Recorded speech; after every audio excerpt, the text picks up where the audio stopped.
The bromance between Donald Trump and Elon Musk has frankly reached alarming proportions. At first it was funny, cute, haha, but now I'm not friggin' laughing. And as the election approaches, the stakes are getting higher than ever. Now Elon is making headlines for the eye-watering amount of money he's throwing at the Trump campaign, for the questionable legality of his scheme to hand out random $1 million gifts to voters in swing states, and for the dark money organizations he's funding and their shady disinformation campaigns. Elon Musk is a threat to American democracy. And given the fact that his fellow tech billionaire and former business partner Peter Thiel has proclaimed that freedom and democracy are incompatible, that might be entirely the point. Today, we're talking Elon Musk's strange political turn from Biden supporter to dark MAGA Trump enthusiast, the vast amounts of power and money he stands to gain in a second Trump presidency, and why he poses an existential threat to this country. And he's not even from here. She doesn't even go here.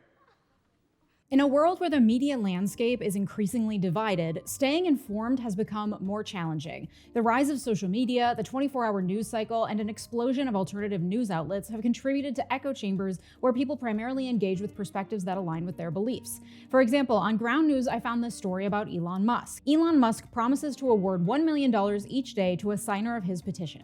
In the 181 articles Ground News gathered covering this topic, the left emphasizes the legality concerns surrounding Musk's campaign, while the right underscores Musk's aspirations, portraying his plan as an extraordinary use of wealth to influence voters while underplaying legal implications. This is a great example of how different the media reports on stories depending on their bias. You can see left-leaning The Daily Beast used the headline, "Expert rips Elon Musk's clearly illegal $1 million lottery to sign his MAGA PAC's petition," while far-right publication WLT Report uses the headline, "Yes, it's real. Here's how to win $1 million each day from Elon Musk." Very different takes, with the left clearly emphasizing the illegality of this scheme, and this far-right publication using a clickbaity headline to make the scheme seem appealing, exciting, and positive. This is where Ground News comes in, and why I've been using them for over a year. Today's partner, Ground News, is a great tool for understanding the news. They offer helpful context you need when faced with starkly different headlines about the same story.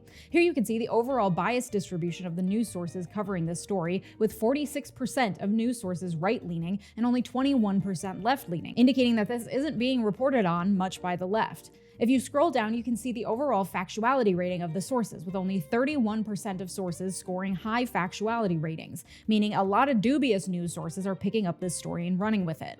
You can also see more information about who owns which source, with 30% of these sources owned by media conglomerates and another 23% owned by wealthy private individuals. All of these tools can be really helpful to provide more context to your own echo chamber. You and your social media bubble may have had one reaction, but it's important to understand the larger picture and what people outside your bubble are saying. And I'm able to get all of this context and information thanks to Ground News. My favorite Ground News feature at the moment is their blind spot feed. With a bird's eye view of issues that tend to get more attention from the left or right than others, I can easily step out of my echo chamber and understand how partisan narratives shape reality and votes.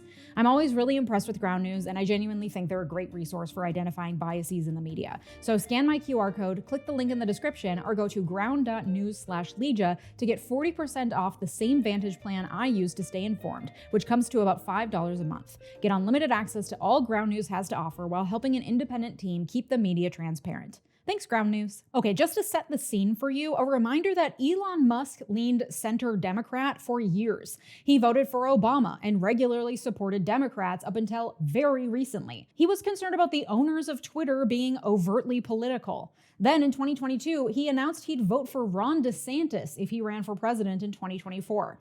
Elon's rightward turn seemed to have started around that time, due in part because he's a big giant baby who became radicalized when he didn't get his way. Biden vowed to be the most labor-friendly president in history. Really inconvenient for a man who hates unions and loves to run his companies with zero regard for their workers. He's also pointed to criticism from AOC and Elizabeth Warren as central to his decision to abandon the Democratic Party. Basically, because Democrats didn't bend to his will and praise him at every turn, he started trolling them and found that there were a lot of billionaires and dummies on the internet who would praise him for it. From there, he snowballed into promoting right-wing conspiracy theories, disowning his trans daughter, railing against the woke mind virus, and now throwing millions and millions of dollars behind Donald Trump.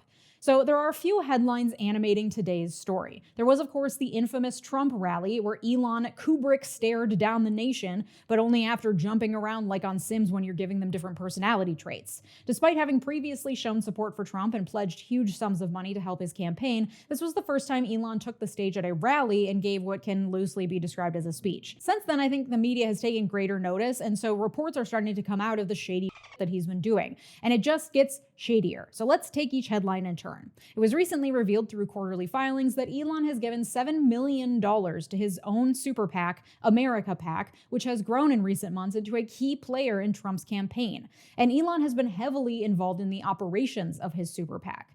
Super PACs only exist thanks largely to the Citizens United Supreme Court decision that ruled money is speech and people therefore shouldn't be denied their free speech right to spend gobs of money on political campaigns. Super PACs circumvent traditional donation restrictions that bar individuals from giving more than $3,300 to any politician. So you and I have that upper limit, but anyone with extra cash to burn interested in influencing American politics can create a super PAC. Super PACs traditionally have been barred from coordinating directly with the politicians they support. Instead, they tend to spend their money on political ads. However, thanks to a March ruling by the FEC, campaigns can now share information and data on efforts to promote voter turnout with outside groups. So now, super PACs can coordinate directly with candidates and their campaigns, at least on their voter turnout efforts. Because of this, the Trump campaign, strapped for cash, both because they've been out-fundraised by Harris and because they're funding Trump's millions in legal fees, have outsourced their door-knocking and ground game efforts to outside groups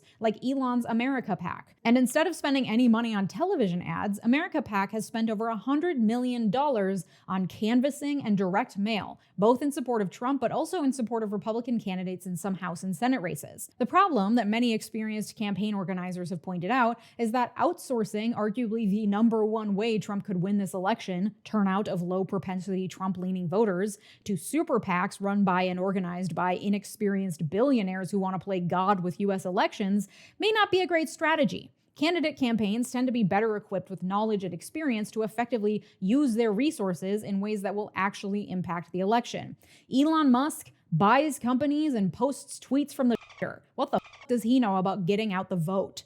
That requires empathy and a sense of how ordinary people feel and what motivates them. Scientific studies have found that ultra-wealthy people fundamentally lack basic empathy skills, and reports indicate that Elon has brought his same erratic management style that he's used at Twitter, including insurmountable demands and sudden firings, to the campaign trail. He's even reportedly relocated to Pennsylvania to head the 𝗬𝗏𝗧𝗏's office there. Yes, oftentimes if you throw money at a problem, you can eventually find a solution. But the Harris campaign just surpassed $1 billion and has actual campaign experience. So, I don't know, seems like a losing strategy. Seems like Elon Musk is a big loser. There's also his latest scheme, conducted through his 𝗬𝗏𝗧𝗏, to randomly give voters in swing states $1 million. He created a petition seeking to guarantee freedom of speech and the right to bear arms. Only registered voters in key swing states, that's Pennsylvania, Georgia, Nevada, Arizona, Michigan, Wisconsin, and North Carolina, can sign the petition, enter to win the $1 million, and claim an additional $100 reward.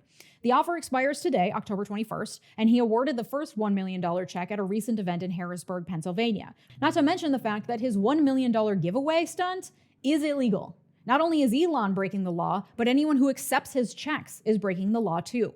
52 U.S.C. section 10307C states, whoever knowingly or willfully pays or offers to pay or accepts payment, either for registration to vote or for voting, shall be fined not more than $10,000 or imprisoned not more than 5 years or both.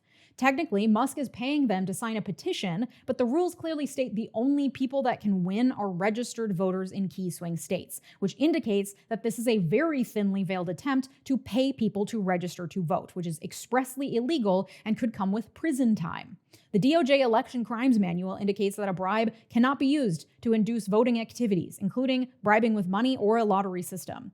There are some lawyers online saying, well, it's arguable because technically he's paying them to sign a petition, not to register to vote. But this is the legal shit that really grinds my gears. He's clearly using it as enticement to get voters in swing states to register to vote. If they want the $1 million, they have to register. The veil is thin at best, and saying it's arguable just to be a contrarian online lawyer gives legitimacy to what is clearly a scheme that is against the law. And this is indicative of a larger issue with Elon Musk and with all billionaires. The law simply doesn't apply to them. Even if the DOJ were to file an injunction to make him stop and then prosecute him, the likelihood of him facing actual jail time is slim to none because he would post bail ahead of trial, he could take a plea deal to avoid it, and he doesn't have any serious priors that would indicate putting him in prison for 5 years is the correct option. Though perhaps deportation would be better since he's an immigrant committing a crime. Just a thought.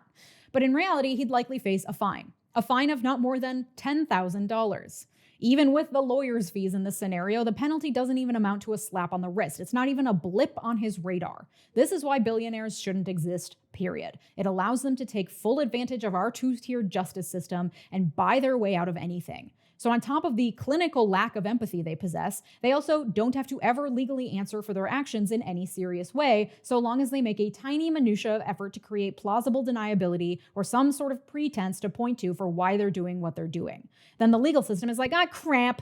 He got away with it again. He's too smart for us. And then there's a new article from Open Secrets, a super important organization you should absolutely have on your radar for understanding how money impacts our politics. They investigated his ties to a pro-Trump dark money network that has been creating fake pro-Harris propaganda meant to undermine her messages, creating a fake liberal answer to Project 2025 called Progress 2028, and claiming her policies include expanding Medicaid to undocumented immigrants and getting rid of borders. These ads are created by a dark money group called Building America's Future. Thanks to unconscionable loopholes in our campaign finance laws, 501c4 groups, aka dark money groups, don't have to disclose their donors. They're meant to be a social welfare organization that doesn't spend most of their money on political purposes, but many of these organizations come close to the line or just completely cross it.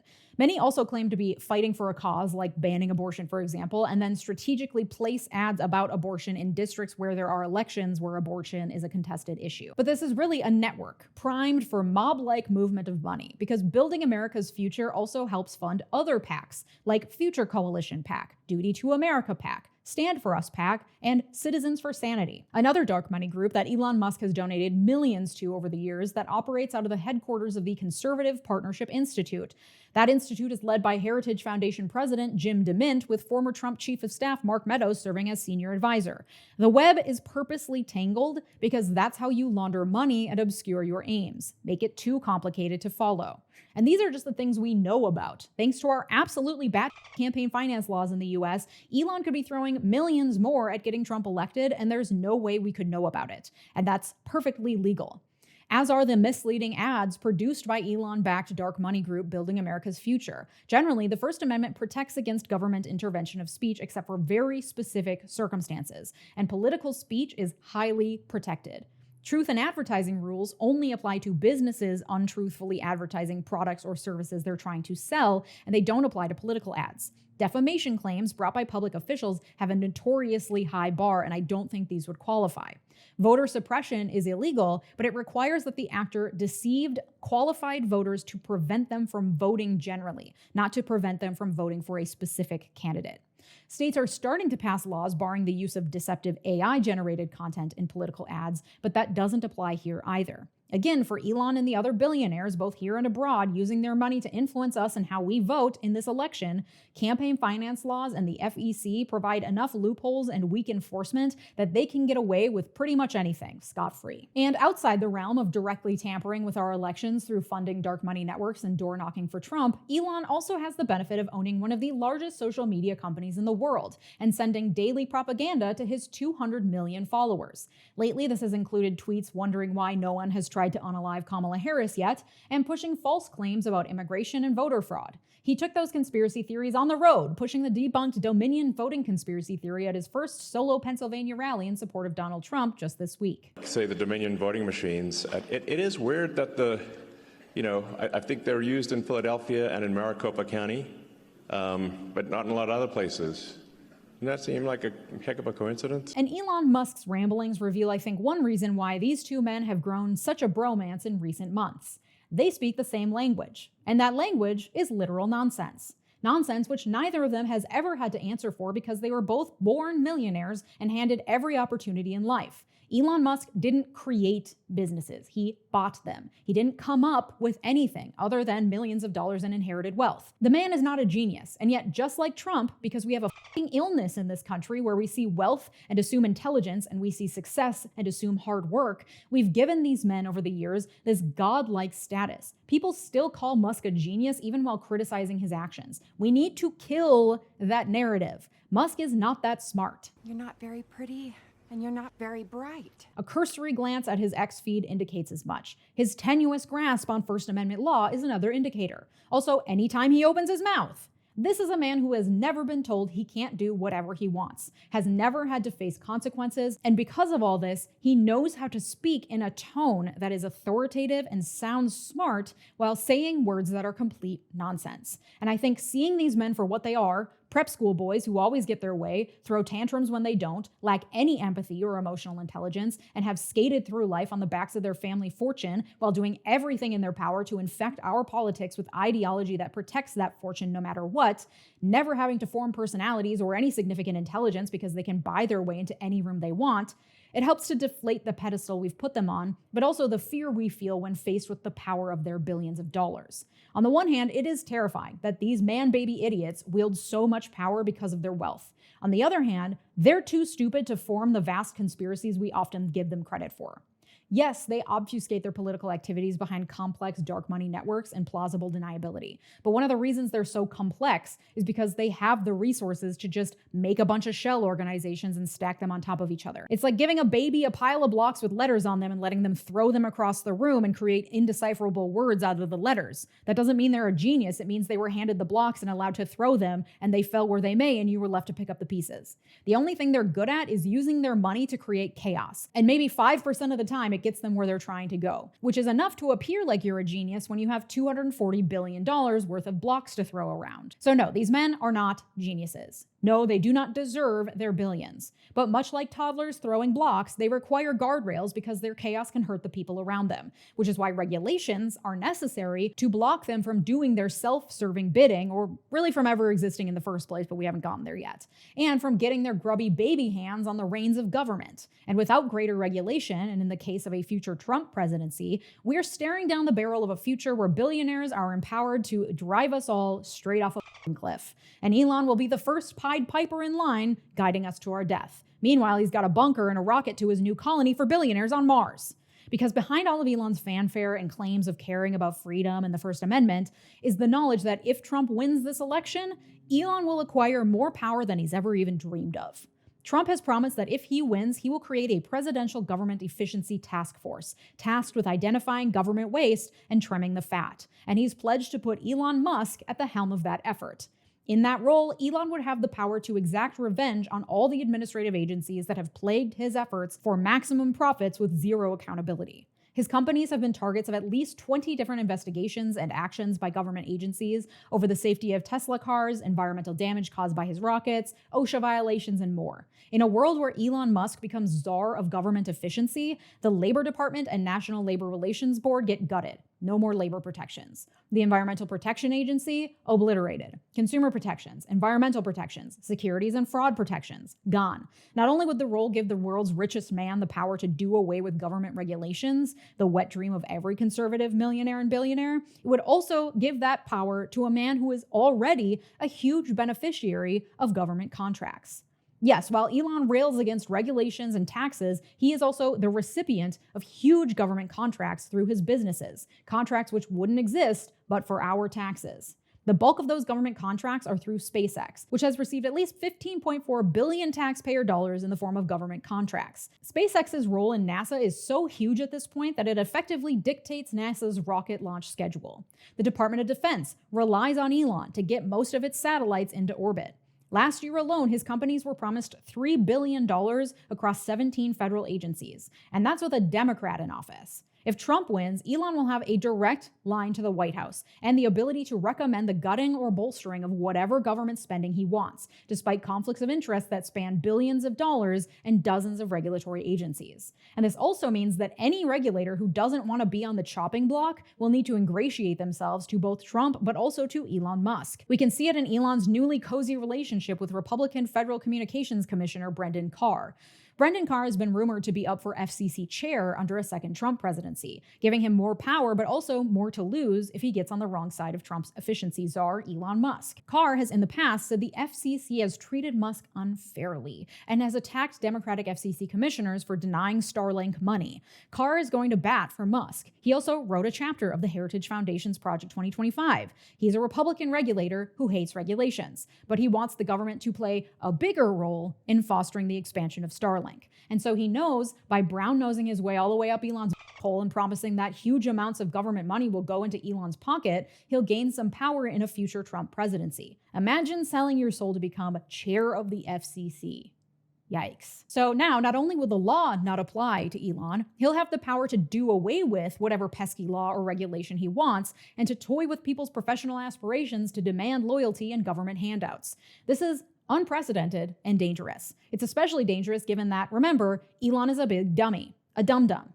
Never forget. Not to mention the fact that Musk is connected to even shadier billionaires like Peter Thiel, who I made an episode about a couple months ago and who has directly funded J.D. Vance's entire career, who not only doesn't believe that freedom and democracy are compatible, like he wants freedom, not democracy, but also genuinely thinks that competition is bad for capitalism. Like when Peter Thiel hears "Make America Great Again," he's not thinking, yes, the 1950s. He's thinking, yes, 1890. He lusts after Gilded Age robber barons. And in a Trump-Vance administration, those are whose interests would come first and foremost. The ultimate end cap to late-stage capitalism and the birth of true plutocracy in this country.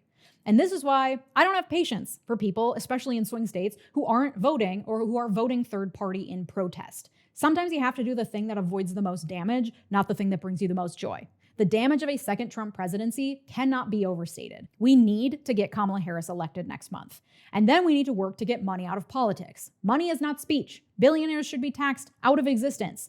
You can be a good leftist and also vote for Kamala Harris because your work as an activist should not start and stop on election day. And with Trump as president, we don't stand a fucking chance. So go vote. And check out my episode from last week about why you shouldn't throw your vote away on Jill Stein. If you want ad-free, uncensored access to these videos, check out my Patreon. Go to patreon.com/Leeja Miller. And a special shout out to my multi-platinum supporters, Tay, Latranger Lucas, Joshua Cole, Thomas Johnson, Anthony Giles, and Brett Piontek. Your generosity makes this channel what it is, so thank you. Thanks so much for watching. Have a good day. Bye-bye.